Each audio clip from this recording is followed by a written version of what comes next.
Kindly be seated.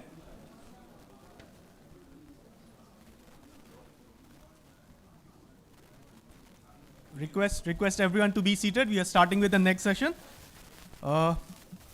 This is the interactive session on building a sustainable tea industry. I would like to invite the session moderator and chair, Mr. Jayanta Chakrabarti, Chairperson, Agriculture and Rural Development Committee, Bengal Chamber. On the stage, please. Thank you. Dr. Kaushik Banerjee, Director, ICAR, National Research Center for Grapes. Dr. Kaushik Banerjee, if you are in the hall.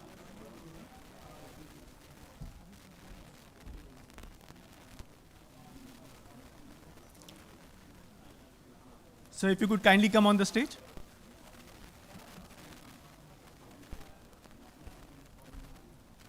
Dr. Bappaditya Kanrar, Scientist, TRA, Kolkata.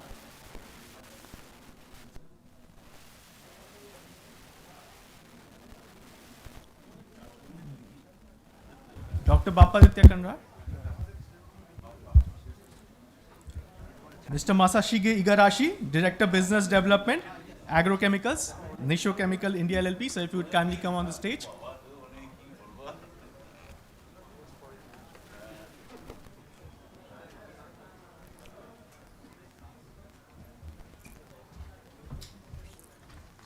Dr. Sajal Kumar Biswas, Director, Business Development, Nisho Chemical India LLP.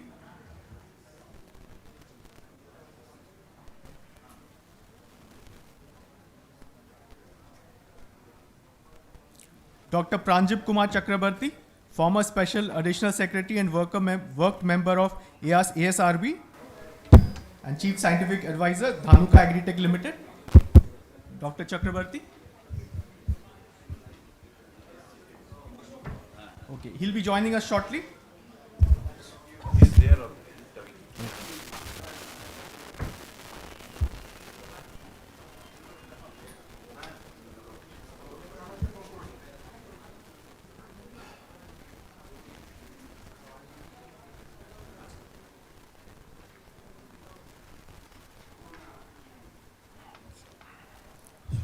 So I would now request Mr. Jayanta Chakrabarti to kindly take over the proceedings, sir.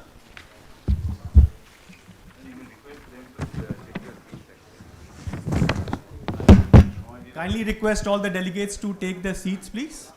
We are starting the next session.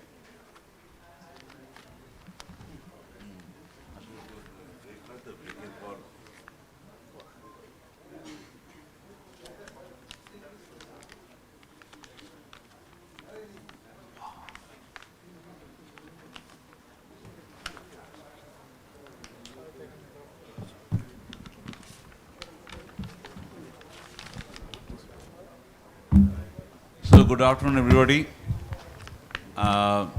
This session is very critical for the tea industry.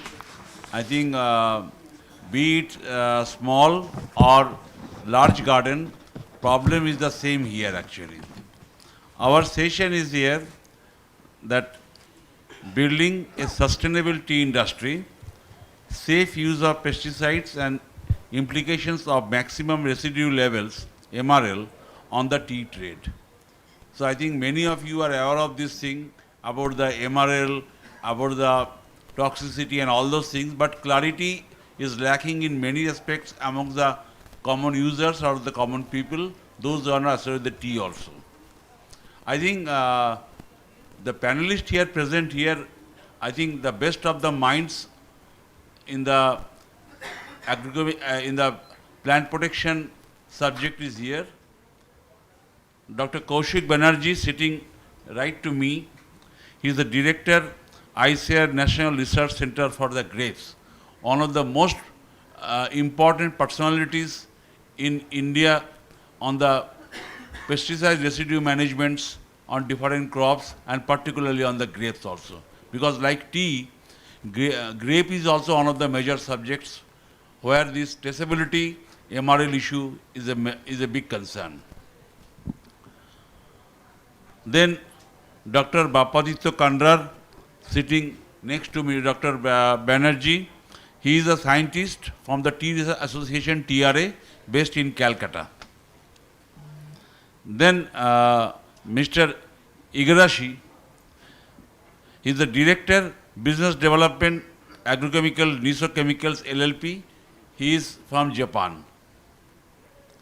Dr. Sajul Kumar Vishwas, Director, Business Development, Niso-Chemicals India Limited, having a vast experience on registrations of agrochemicals in the India and with particular reference to tea industry also.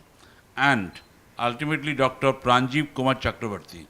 I should say that eminent personality in this industry, and he is a former Special Additional Secretary and work member of ASRB, DEAR, Ministry of Agriculture and Farm Welfare, and former ADG, Additional Director General, PPNB, ICAR, Minister of Agriculture and Farm Welfare. He is also now Chief Scientific Advisor of Dhanuka Agritech Limited. And I think when he will speak, you will come to know that in tea industry we speak about PPC, all these terms very frequently, but he is one of the major architect for that thing in the country also. But before I start, I think we have a time limit, so we will stick to the time limit also.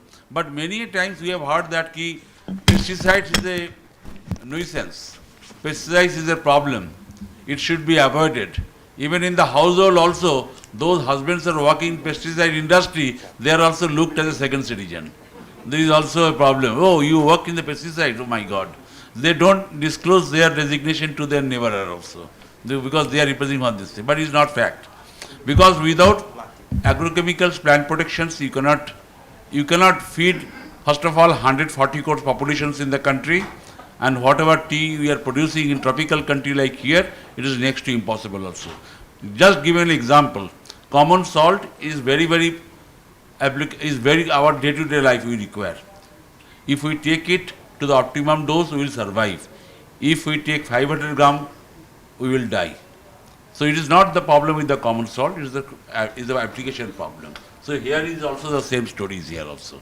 So with that open mindset, we have curated few questions, I think, and because with my background, because I have worked in the plant protection industry for more than 35 years, I have little bit of knowledge. So I've curated few questions, I think, which is very pertinent from the today's discussions. First, I will go to Dr. Kaushik Banerjee. You see, what do you mean by traceability of a food or beverage item? Is there a regulation that governs traceability? And then what do you think that the food safety or traceability system in grape became so much successful in managing pesticide residue? Why I am telling you grape? Because these are also the same export items, and where you have managed it very exceedingly. Though these two questions I have combined to know from you, even if you can highlight to the audience. Thank you. I really appreciate this opportunity, and many thanks Bengal Chamber. Many thanks Bengal Chamber for this invitation.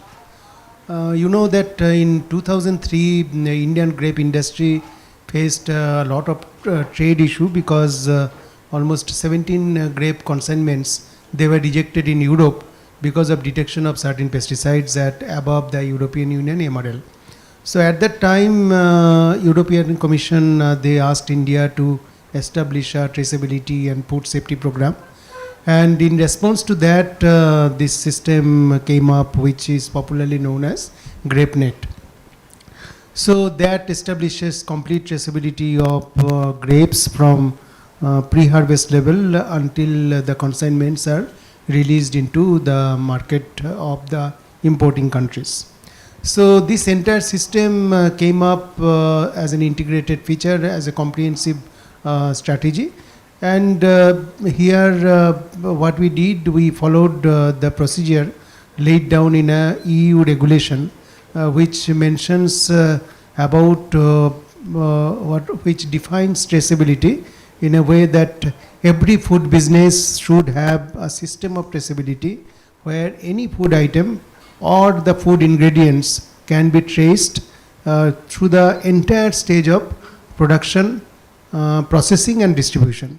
So entire process of production, processing, distribution can be tracked. So in case of grapes, what we did that we combined with the local state departments, and every 1 hectare plot area was given a unique registration code. So 16-digit unique registration code was provided to every 1 hectare area, and that that was just like a postal code. So you can understand that, for example, if it is in Maharashtra, it starts with MH.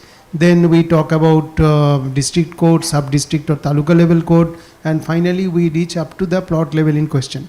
So if someone has 10 hectare area, there are 10 unique registration codes, and these registration codes are pasted on every box of grape. So if any grape consignment is failing for MRL in Europe, we can easily track that who is the farmer.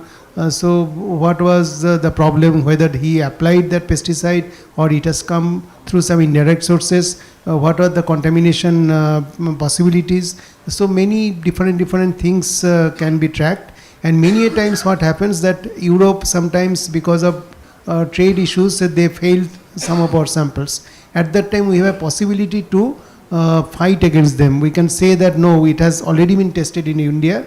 So there was a requirement that as per mutual trade agreement, Europe has to share with us their test report, and we can examine that. So there is a counter sample which can be retested. So under that situation, many times it happens that since we protest against that as per the government of India system, then the EU importers, they finally accept the product. So that is a big advantage because it's a totally science-based program. So this type of thing probably you can also think of how to implement in Indian tea industry. Thank you. Thank you. I think you gave a very vivid explanations on these issues. Now I go to Dr. P. Chakraborty. That I think we'd like to hear from you first about the origin of the PPC in the tea industry, and then, despite the fact the use of pesticides on tea is regulated under PPC, off-level use of pesticides is experienced quite often. How can they be discouraged or harmonized? Thank you. At the outset, I would like to thank Mr. Jayant Chakraborty and BCCI for providing me this opportunity to be here along with you all. And so BCCI, whatever PPC is, Mr. Joydeep was telling, Plant Protection Code, it is a regulated code which is looked after by tea board and manned by the experts from various tea research associations and of course planters and director research. Dr. Bera is sitting there. So he was the one who conveyed me that this time I am the chairman for next 3 years of Plant Protection Code. And the Plant Protection Code is very important because tea is one of the most important revenue generating commodity which is there, and it is very priced, and 1.4 million tons of tea is produced in India. So this is a very very good and honorable kind of position we India have. The climate conditions of tea growing areas are such that they are very conducive to all the pests, various pests, insect pests like tea mosquito bug and sucking pest and all lepidopteran pests and various other group of weedicides and all. So all these pesticides, all these pests which are there, they make it, it necessitates that the tea growers have to use the pesticide, and it is very important. Nevertheless, how important it is that about despite the use of plant protection formulations, there are 50 to 30% of the 15 to 30% of losses are still occurring. So if a very modest estimate of 20% loss is taken, so we in India are losing around 5,500 crores of tea, So that is a huge amount of money, means a hopping amount is there. So despite, as Dr. Chakravarti has asked, despite the presence of PPC, why off-label use of pesticides are being used? In fact, tea industry in the country is having one of the lowest number of pesticides which are used as an arsenal for, in the hands of growers for defending their crops. I believe it is an, because I had been in for last 36 years in plant protection industry, and basically I'm a plant pathologist, and I have seen that it is one of the insurance in the hands of farmers or growers to protect their crop from the losses or the perils of these various pests. So due to paucity and due to emergence and due to climate change as well as wider global diversification and globalization, so new pests are also coming, or the earlier pests which were there, the chronic pests, they are becoming, emerging as a high strains, highly virulent strains, and invasive pests are also coming, pests and diseases, they are coming. So in our industry, we do not have many of the pesticides, since 33 pesticides are only there in the PPA or whatever PPA version or PPC version 15, which is the latest version. Only 33 pesticides are included, out of which about 7 to 8 are again, it is just like that, it is mentioned in the PPC 15, but they are not available to the growers for use for want of MRLs, because CIVRC has already fixed that without the MRL, although those cannot be brought to the fields or farms. So those are already available, but off-label use is being resorted by many, because it is not a fancy, pesticides are not a fancy that anybody would like to spend on them, but then without it they cannot do. So many of the pesticides, they have already been found which are registered on other crops. Many of the pests are occurring, they are the same as that on tea also, and so off-label use of pesticides do happen. In case of agriculture, let me tell that almost 80% I can say, means only 10 to 20, 15 to 20% of pesticides are having registered use of pesticide in crops, and almost 80% use is off-label. This is happening, and this is worldwide. So there in agriculture, in case of agriculture, it has been tackled. There are positions, situations that group MRL can be done, but still we have not yet started in India. So those pesticides which are there is same is in the tea. Off-label use happens, but we have to see the positive side of it. Sometime when we see some of the banned pesticide, or sometime not banned, restricted pesticides which are registered on different crop, but they are effective against the pest of cotton, pest of tea and disease of tea. So they are used on them, and very effectively they are used, and the growers, they use them knowingly sometime, which is illegal of course. But then when the MRL has been seen, like in case of phorate, in case of monochrotophos, in case of acephate, and so many other pesticides which are restricted and not approved, having label on tea, so they are being used. But when the residue limits were seen and analyzed, they were well within the residue level. So why not the government make it necessary it is in the national interest that we should work upon having those regularized and their MRL fixed on that, because they do not pose any kind of threat in any way.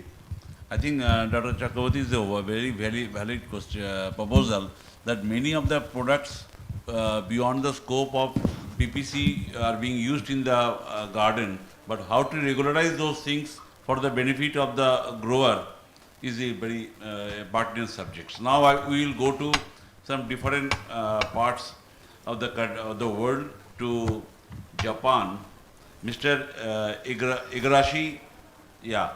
So, what kind of tea is cultivated in Japan, and what are the pest problems you are facing there actually?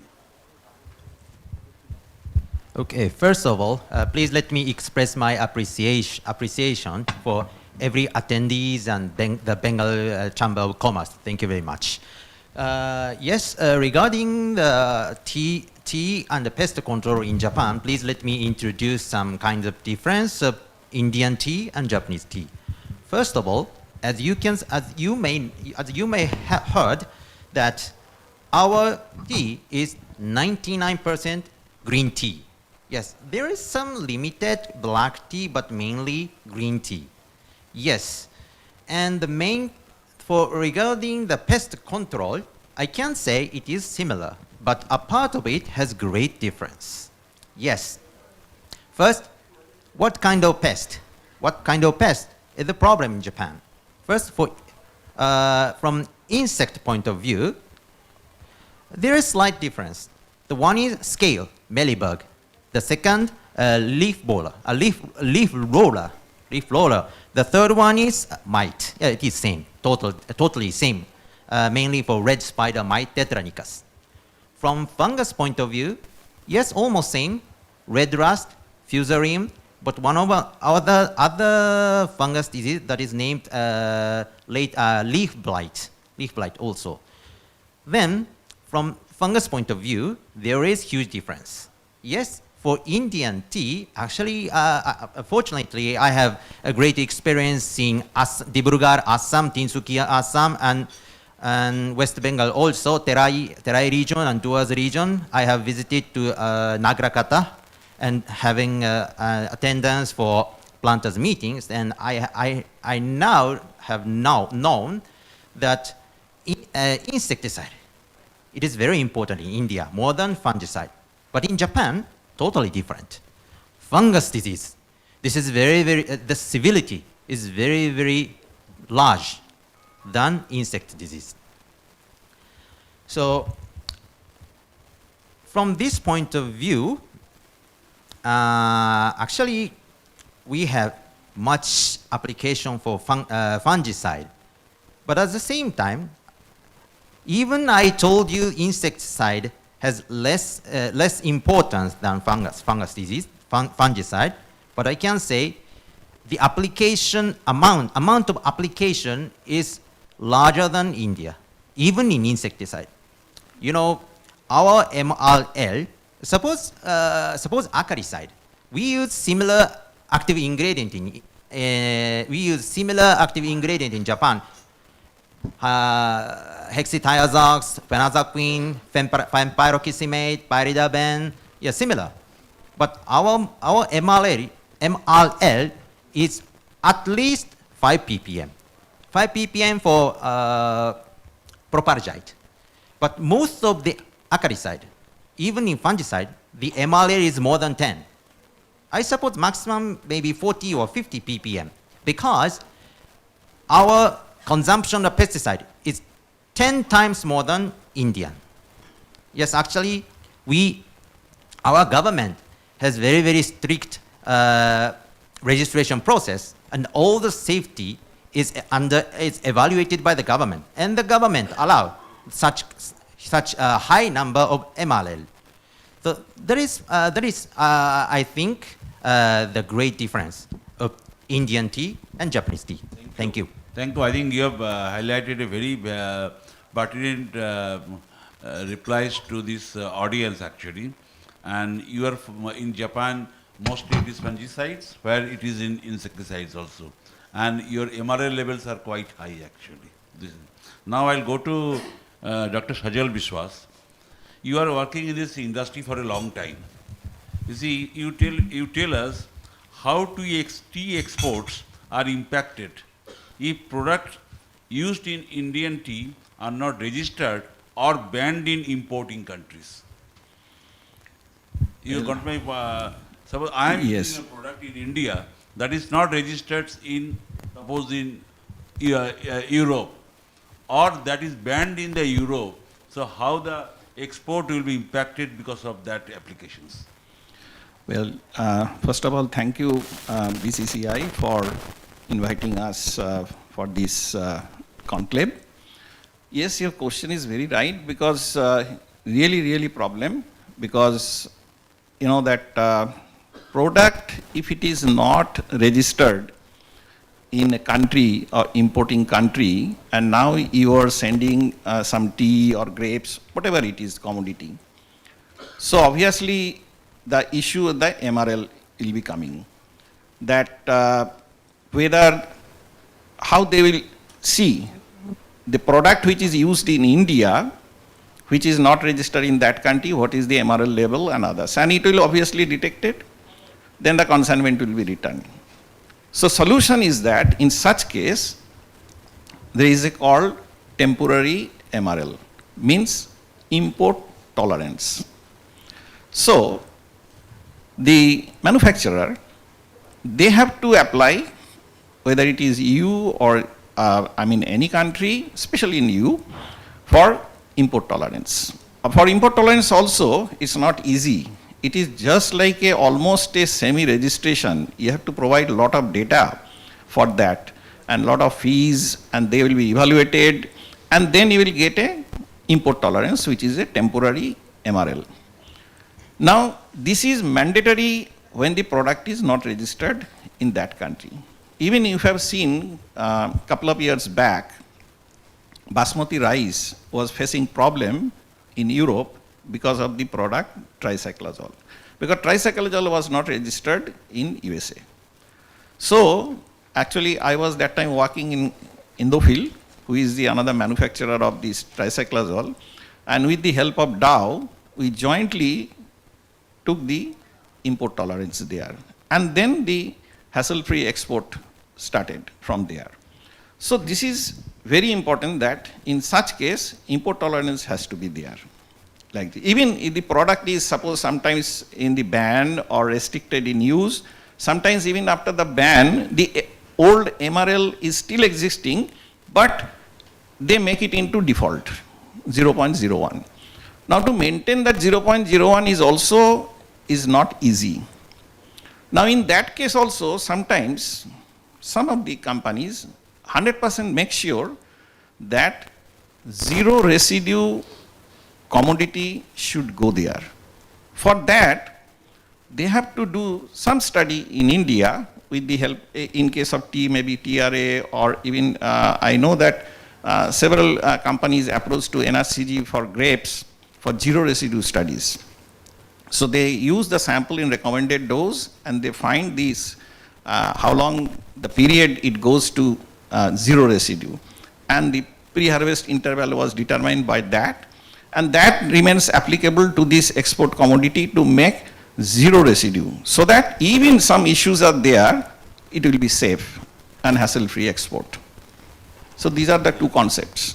Thank you, Dr. Sajal. I think very, I should say, clarified response from your side, because many a times we are facing problems not only from tea, from chili, from grapes, from others, because those chemicals after the analysis are being found that they are not registered in those countries also. So that is a real problem. Now coming to TRA here. You see, we are discussing a lot of things here. What is the role of tea research institutions like TRA to build a sustainable tea industry? What you are looking from that perspective actually? Because you have the industry, you have the research, and you have also the responsibility of protecting our industry by sustainable productions also. So how you are looking into it? Okay. First of all, I would like to thank BCCI for this opportunity, and I would like to highlight the question. So as this earlier session, our Secretary, Mr. Joydeep Fukonn, has highlighted this Tea Research Association, one of the largest as well as the oldest research body in tea sector, in fact. So we are doing research in a different segment. like a university, we are having a different segment like tea agronomy, tea biochemistry, tea mycology, tea manufacturing. So in a different segment of the tea. And throughout these years, we have developed and standardized the different methodology in agronomic practices to your manufacturing processes. But as you all know, so there is no any, end of any the necessity of the research, because each and every time, so if you are, if you look at the issues, there are certain issues are always coming. So like we are discussing here, likewise these MRL or pesticide residue issues. So there are other issues also, as we discussed the last session also, like the global warming or the changing pattern of rainfall. So the pest and disease pattern also changing in the North and Northeast Indian. So of the product diversification, like the manufacturing process. So that is also new area. The biochemistry side also a new area. And of course the pesticide residue segment, the analytical service segment, that is also a very pertinent point. And most of the cases in particularly for product registration of these for CIBRC registration and the MRL fixation by the FSSI, we are also doing the studies in different locations. Sometimes what happened, if you know these, the detailed story, the earlier stories also, sometimes some companies, due to those different reasons, of course, they did this trial in different, sometimes in universities or in different laboratory. And they come up with a very good data. Very good data, that means the less than LOQ or BDL data. So everybody want their products should not have any trace or any residue in this tea.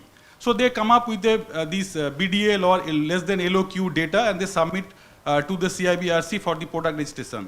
And that has happened. That has happened to a few of the compound. They set the MRL, and then again, when these products come to the market, then industry face the problem. So again, that product come to the TRA, then we test it, then we generate the data, and then we submit the data to CIBRC, and eventually this, the MRL has been revised, upward revised. And eventually this product got delayed, and this particular pesticide company also lose the time, and industry also, they also having their problem. So all these different segment or these different areas, we are as a tea research association, we are working, we are doing. And apart from all, I just want to highlight one more issues regarding this MRL. Because as a TRA, we are having the NABL accredited, FSSI recognized, and T-Board recognized laboratory. We are having two laboratories working for the domestic as well as the export samples also. But for the pesticide residue or MRL issue, having the two segment. One segment is for the export parts, and one segment is your domestic samples. Most of the times we are concentrated on the export part. But if you look at the total tea production, so mostly 80 to 85% teas are domestically consumed. So that is very important to look at the domestic samples.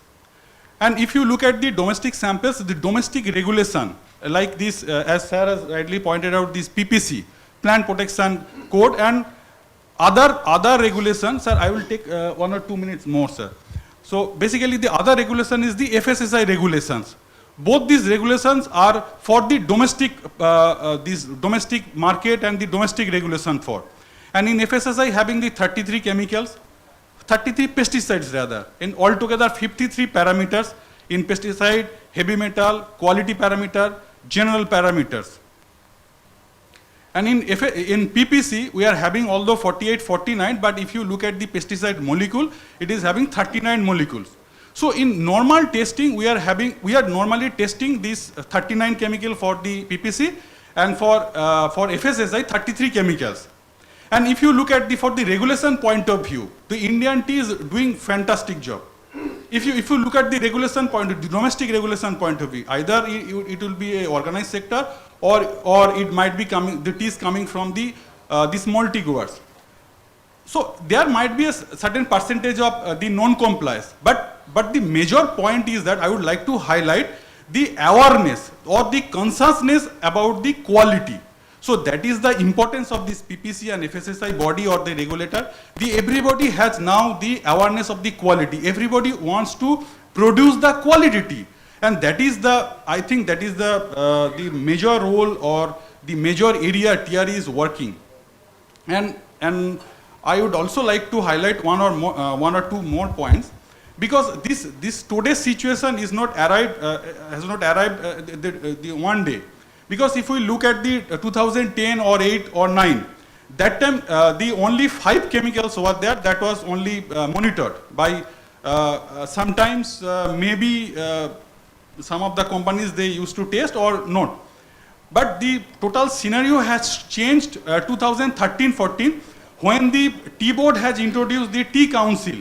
Somebody might understand, yes, Dr. Bera is there, he is associated with that time, the Tea Council system and along with that, the monitoring of the Iran samples.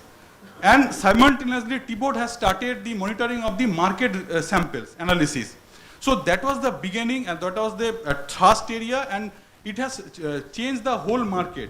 So we started with the 5 chemicals. Now actually if we look at the regulated product, regulated pesticides only, so there are certain 4 or 5 chemicals only. That is the major problematic one.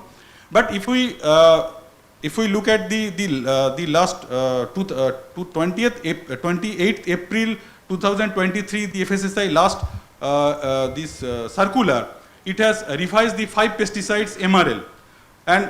And those pesticides are very useful, and like your hexaconazole, propiconazole or quinalphos, most of the samples are got stuck with this particular pesticides. So with this revised MRL, this revision has happened due to this data generation by the TRA, and we have submitted that. And with this revised MRL, maybe this non-compliance come down heavily, maybe less than 1%. So I think in different segment, TRE is working to promote and for the sustenance of the tea industry. Thank you. I think you have touched many aspects in a short time, and I think TRA is the only source of our knowledge actually, and those who have worked with the tea for the long time, they know how important it is for them. Now I will have one roundup, more roundup questions, then we will go to the audience. Now I will go to Dr. Kaushik Banerjee. That you see, we are exporting, we are dependent on 80% of the tea for the domestic consumptions. Tell me, morning I am taking a cup of tea from a packet. How I will come to know that this is within the pesticides tolerance limit also? Number one. How I will come to know that I am taking a drink which is absolutely safe to drink also? Another thing, along with pesticide residue, are there any other food safety issues that might bother the tea industry in the future? Okay, first thing is that it's not possible to know how much pesticide is present in my sample until and unless we have a conscious decision that whenever any package of tea is sold, that should have some declaration. I remember that when first time I visited Europe, one friend showed me a package of Darjeeling tea, and it was mentioned that this packet of tea contains ethion residues below MRL. So it was up to the consumer that whether he should go for it or not. So it's just like allergen declaration. If we also mention that certain things are there which are at the trace level, then consumers should understand that okay, this is below MRL. That is one possibility. But frankly speaking, what Dr. Kannadar was mentioning, Indian tea is doing really pretty good, because I was looking at the rapid alert information for Europe last 1 year, like 2022 to 23, August 22 to August 23, only one rapid alert was there for Indian tea, and that was for tolfenpyrad. It was detected in one black tea sample, and that was a border rejection for Indian tea in Europe. And then I looked at 2021 to 22, the earlier year, there were 2 rejections in Europe. One rejection was for black tea, which was because of detection of acetamiprid and monocrotophos. So that was a sensitive issue because Europe doesn't like chemical like monocrotophos because it's a poisonous substance for non-target organisms like mainly birds. So that was the reason in Clean Europe campaign they removed all these chemicals. So when detection of such chemical happens, then that is really a botheration for the industry. Another sample was rejected because of detection of ethylene oxide, which is used as an antimicrobial agent, and you know that ethylene oxide is a big problem for sesame seeds and many other problems. But so some conscious effort is really required. Now for the second part of the question, that how domestically we can improve the scenario, you can look at the Maharashtra model. In Maharashtra, what is happening that for grapes, if you take a case study, grape has an area in Maharashtra approximately 60,000 hectare. And I mentioned in the beginning that every 1 hectare area for export is given a unique registration code. So last year almost 50,000 hectare area was registered. So you can imagine that more than 80% or close to 90% of the areas are registered. So whenever there is a registered grape area, then we are sure that good agriculture practice was applicable in those places. That means there was a package of practice which was provided by National Research Center for Grapes. It was examined by the State Department and other stakeholders.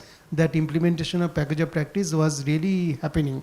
So in case of tea industry, if we want to do this type of thing, you cannot do alone. You have to comply or you have to combine with other stakeholders. For example, local state department, Taluka Krishi Adhikari, district level, even small village level, panchayat level, those people, they can really help in registering the farms. Registering means what? That you have a traceability, that this is the farmer and we should know that what kind of package of practice he or she is following. So at least before harvest, at least 1 or 2 months, we should have a record of the spray application of pesticides, that which pesticides were really applied. So this type of information if we have, and second point is that like the laboratory in TRA. So certain laboratory facility should be expanded so that a lot of testing can happen. You remember that for COVID, when we wanted to control COVID in our country, we were talking about more and more testing. Testing helps in controlling such type of contaminants. And the next point is that other contamination issue, I saw that in last 2-3 years, certain research publications are coming out from various countries about mycotoxin in tea.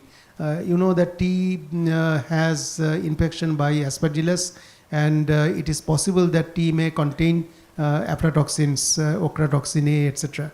So question is that in most of the countries they have a risk assessment information that for example, I saw one research paper in 2022 where Iran they did one survey of their samples and they found aspergillus contamination. They found aflatoxin. Now aflatoxin has water solubility approximately 10 ppm and regulatory limit is 10 ppb.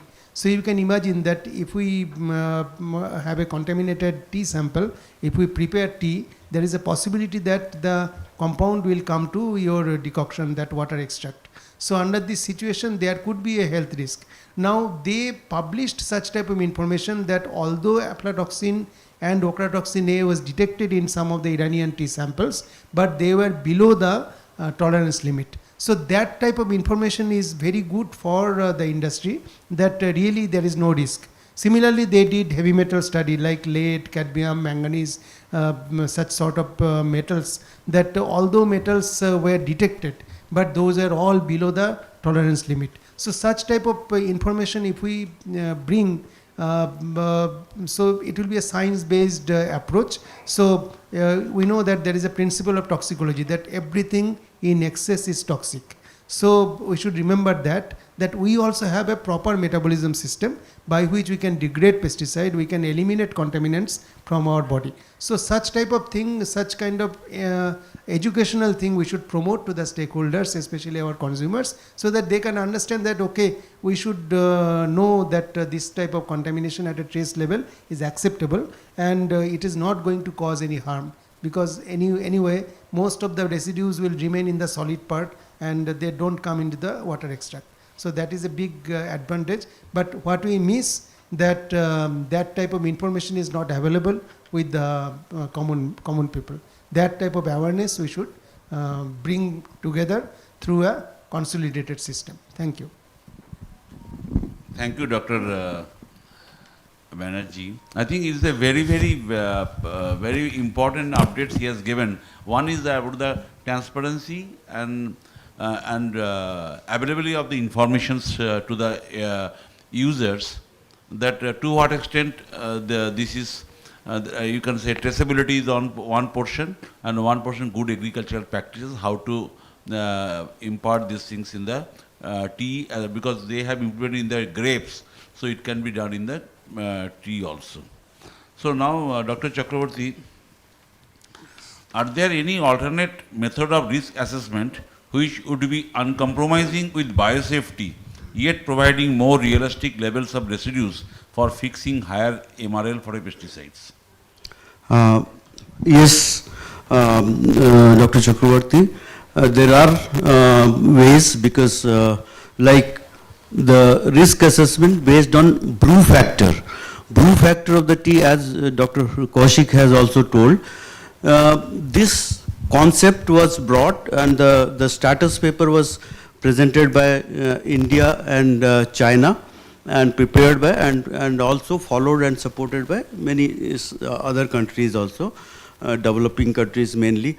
And it was found that if the realistic amount of MRL or risk assessment or pesticide residue can be determined with the help of brew factor, because pesticides mostly they are not soluble in water. So whatever, when we prepare a brew, their residue tends to come at a lower side, and that is the one which is exposed to the consumer. And it has been seen that many of the pesticides which are they are reduced to the extent of 570-fold reduced when it is in the in case of tea. But however, the residue determination which are being followed now mostly, they are done on the dry tea basis, and on that basis all the pesticides they will be coming, and they often exaggerate the amount of MRL that will be going inside the consumer when they take the brew to tea brew, instead of, because nobody uses dry tea as such, but that is the way European Union has made, that we have to fix the MRL based on only the traded commodity, which is dry leaf. So in this case, what we found is that so the MRL fixed on this basis can definitely be helpful for this MRL fixation, or risk assessment based on the brew factor should be taken into account when it is seen that it is more effective. And in another disadvantage of the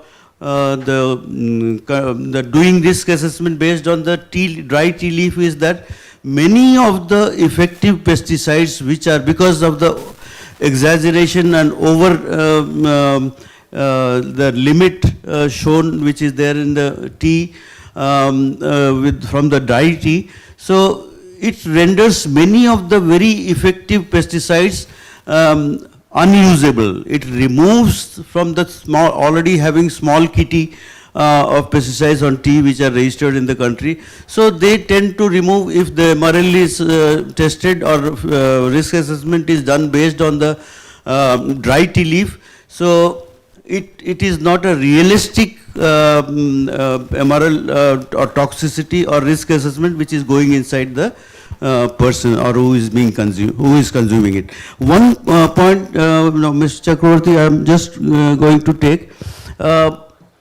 In India, as recently just we have said that in PPA version also, mostly 33 pesticides, only 33 pesticides are there.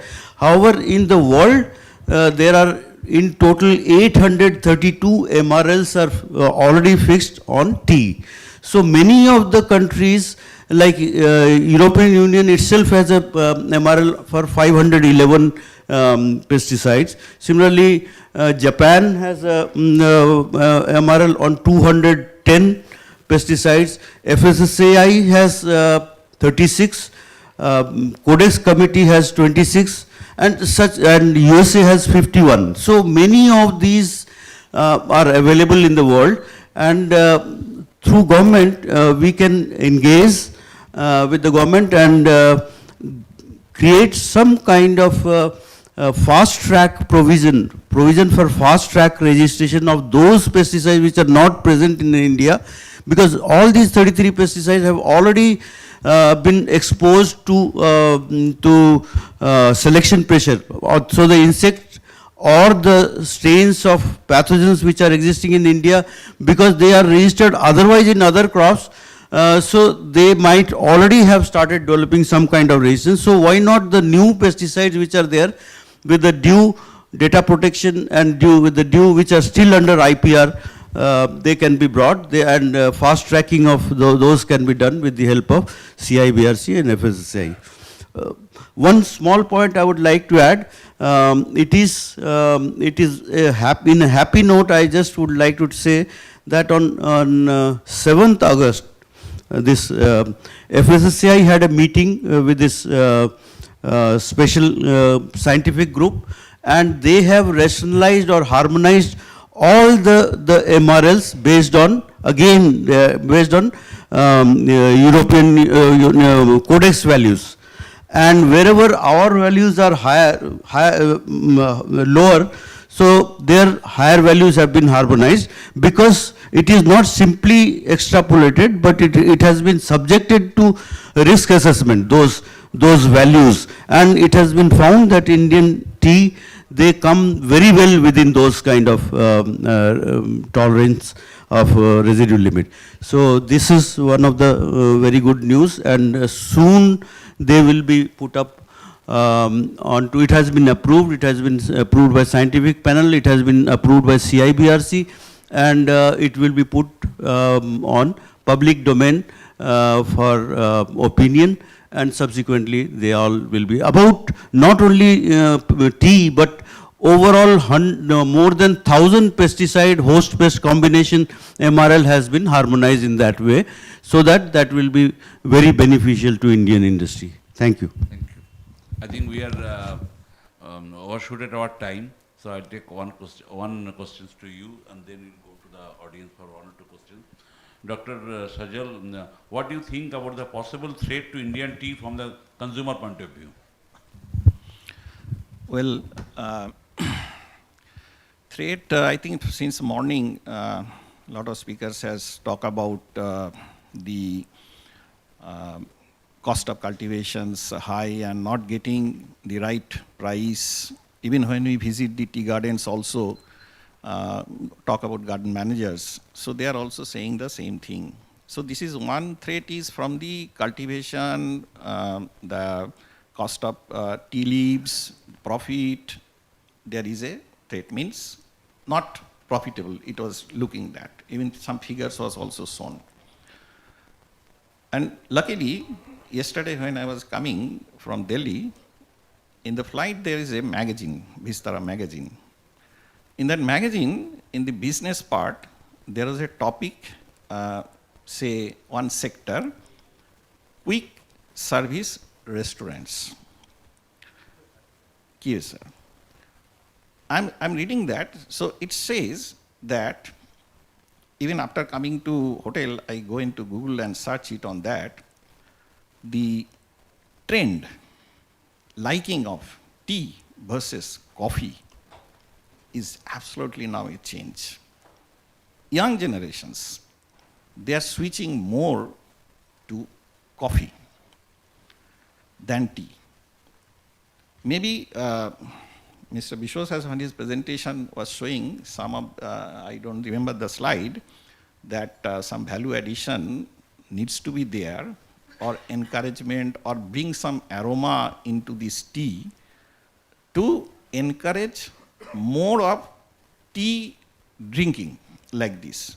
But this figure, then when I search that net, I have that, just let me, it says that this sector, which is that quick service restaurants, means today you know that we know means coffee means Starbucks, CCD, barista, or maybe one or two.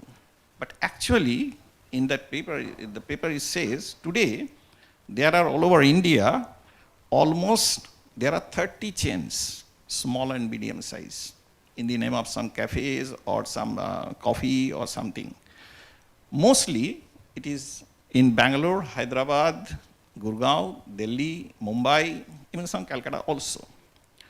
And this sector and the research, the market research says that 2022, this QSR market was 172 billion Indian rupees, which is, they expect by 2027 growing at a CAGR of 20.47% to 431 billion crores. Means consumption of coffee, which is a part of main component of this QSR service, QSR, is growing and growing. Now this is, I feel, one of these future threat, apart from other things, where we need to look into how we can encourage tea drinking. Because if you look into, as I said, there are 30 and 50 chains on that. If you look into truly on tea, there are only Chai Point and Chayos, two major. So I think this needs to be looked into. Thank you, Sajal, Dr. Sajal. I think it's a wonderful discussions. I know you have many questions on these things, but we will take only 2 questions. And from Mr. Fukan, if you can.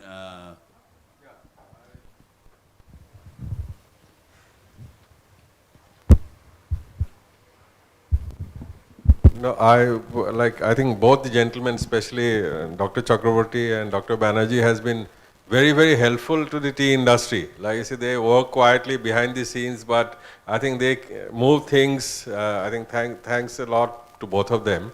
I would just like to ask Dr. Chakraborty regarding, you had said about the harmonization meeting which was happening. It was harmonized earlier by FSSI in 2018. It was again, they went back. Again, I think, on what are the compounds which they have harmonized, like you say? On whatever compounds in tea, means all over, all other crops also, they are found very frequently. Off-label use of pesticides are there, even in case of tea. They have fixed the MRLs on those. After with harmonization, in case Codex MRL is not available, then they have they saw Australian and American their MRL levels as well as European Unions. And whichever was found, they calculated the risk. They have done risk assessment with all of these values and found that Indian consumption or off-label consumption in India is far below or the limit of MRLs, which are fixed in other crops or other way. I think that's quite a big step forward, actually. See, that's a very good fact. This is a very good. This is a big game changer for the tea garden, because in our gardens we are facing a huge challenges. Yes. If the MRL level gets enhanced to the Codex level, I think that will be a big relief for the planters as a whole, actually. Yeah. Because many a times we are working with 0.1 or 0.2 or 0.5. If it becomes 5 or 10, it means a lot of changes to this. True. Thanks. On this point, I just had one thing. Be short, please. Yeah. See, as Mr. Fukan, you said that in 2018 it was taken and again went back and now it is. See, in 2018, the issue was discussed, but why it was rejected that time, harmonization. Some group of scientists, they raised the issue that the agroclimatic situations of the Codex MRL and India two are different. So that's why the Codex MRL cannot be accepted to Indian conditions. So that was the rejection part. But as we mentioned that somehow we have to increase the level of MRL. Otherwise, it will be a problem. Now, why in India these our MRLs are 0.01 or default or something? You know, it is basically the concept. We apply for, as Bappa is saying in his speech, that there are two bodies. We apply to CIB RC for registrations with data, toxicity data, residue data. MRL is fixed by FSSI by reviewing that. Now, when you go to the CIB, the issue is that, I'm from industry point of view said, that if my data have some residue in harvest, maybe my file will be rejected. I will get a deficiency. So industry always try to give some data that BDL, below detectable limit. This is the totally a misconceptions in playing in this sector of MRL concept and all that. Japan, as I discussed with my colleague also, minimum 20, 10 to 50 they are MRL. Consumptions in the harvest residue, there are residues. What is the harm? But in here the concept is like that. Even for the tea, I say the regulators which is there, they found that we do it in the green tea, I mean leaf, okay, freshly leaf residue study. Then it goes to process and then heating and then black tea. So the concept is that, means black tea means so many process, heating, so must be zero residue. Actually it is reverse. Because when you in the green tea, it is a diluted conditions with water. So residue will be less. The more you get concentrated, your residue will be high. And that has to be accepted by authority. But our concept is totally different with the authority. So they always feel that when you give some residue data on black tea, mean it should be zero or something because it goes to process. Actually, it is a reverse concept. So I think these, and the good thing that yes, now new harmonization is coming. The new body in the FSSI, they are thinking, they are abolishing those agroclimatic situations and others. And it's a good thing that good MRL, good number of 2-digit MRL is coming and it will help. Thank you. One more question, last question. Could I? I'll take it from you. Yes. You see, Now, just a minute. You see, those who are seeing the Bengali channels nowadays, yes. the moderators sometimes say that, please don't leave, next program is coming. Like Didi ki, Didi number 1, please don't leave the seat, Didi number 1. Next event is more exciting, it is on the Darjeeling tea. I think our love for this thing. So please don't leave your chair. Didi number 1 will be replaced by Darjeeling tea. Fine. I'm interested. Now, my question is very brief, that how the standard compliance of MRL is being monitored. Well, there is a FSI standard, or probably BIS has no standard, but this standard compliance is how it is monitored for the domestic bulk consumption. This is number one. Now, if the MRL limit is being extended or it is being enhanced, how it will affect the ecosystem in the drainage of the water bodies and other areas in the downstream, whether it has been assessed or not. Based on it, we will increase our MRL limits. You understand my point? Yeah. Sir, just I would like to let you know, because I worked with this scientific panel for more than 9 years. So initially what we were doing that, as Dr. Biswas was mentioning, that since there was no residue value, so every MRL was set at limit of quantification, that 0.01 or 0.02 or like that. Then we came out with a unique situation that commodities were failing for domestic consumption, but commodity was exportable. So this was a scenario. I analyzed the data last time's data, we had almost 233 MRLs in the country. Out of that, 160 MRLs were set at limit of quantification. So it was a very unique situation and clash between Ministry of Agriculture and Ministry of Commerce, that we have a production, that material cannot be sold in the local domestic market, but it can be exported even to Europe, because many cases our MRL is 0.01 and European MRL is 3 or 5. So this was the scenario. So then what we did in this time, scientific panel evaluated all those data. Instead of taking the last or final harvest data, they took some higher level residue and did risk assessment, and then compared with the codex value. Wherever codex value was higher, we accepted it.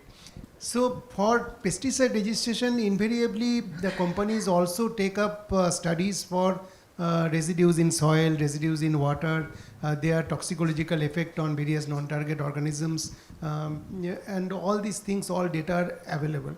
So change in MRL is not going to cause any consequence on the toxicological effect on the ecology or atmosphere. So that you be rest assured. So now this escalation of MRL and harmonization with codex is only going to help our industry, help our consumers, because really this is not a problem for our health hazard.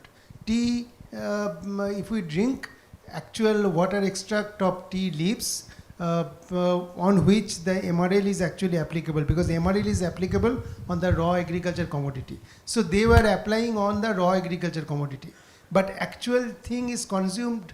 What we are consuming, that is basically water extract of tea. So absolutely there is no risk. So that people should understand, and probably regulatory risk assessment system should be improved that way. So then you don't have any problem. I will add one point. I'm telling you, we are running much time. Could I have a very short? On short question, please. Last question, please. Yeah, the topic is building a sustainable tea industry, right? I am from the sustainability sector from Rainforest Alliance. In sustainability, we have 3 pillars. One is economic, right? One is environmental, and the other is social. MRL is one small part of the whole sustainability. So I just wanted to put it to context that there are many other issues also for the sustainability of the industry. But if we stick only to MRL as one point, it is a minuscule point of the whole sustainability chain. So I just thought I'll bring it out so that we get into context. Your point is very valid. Thank you. Because sustainability is a very, very broad spectrum, and it requires a full day deliberations on this thing. But today's sessions, we have focused on the MRL and safety, that's why you are doing. But your point is well noted, because it is not the only thing which comes under sustainability. It is one of the component only. Yeah. So I think sorry for exceeding the time, and it is a wonderful deliberations from the panelists, and I'm telling you, there are many questions are still there, and what you'll do, if you have any questions, you can leave your questions with the Bengal Chamber Secretariat also. We will get it answered from the respective panelists, because they can directly mail you also, and because we don't like to remain any questions unanswered actually. So if you have any questions, you can leave in a piece of paper your name, your contact details, and to whom you like to address these questions. Within 7 days, we will ensure your reply to reach to you also. So thank you all of you for your wonderful presentations, deliberations, and thank you audience for connecting with us in a very vibrant way. Thank you very much. Thank you, Mr. Chakrabarti and panelists for a most enlightening session. I would now request Mr. Jayanta Chakrabarti to kindly confer a memento to each of our esteemed speakers.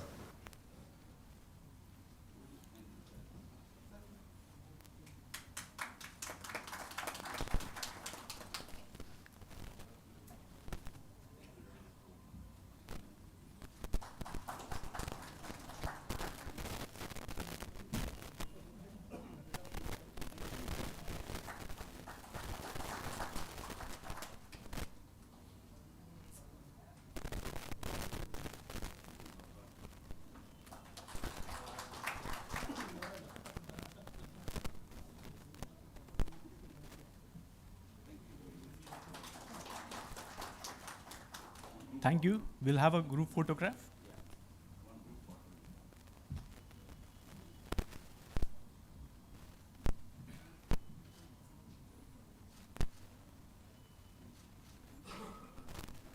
Thank you.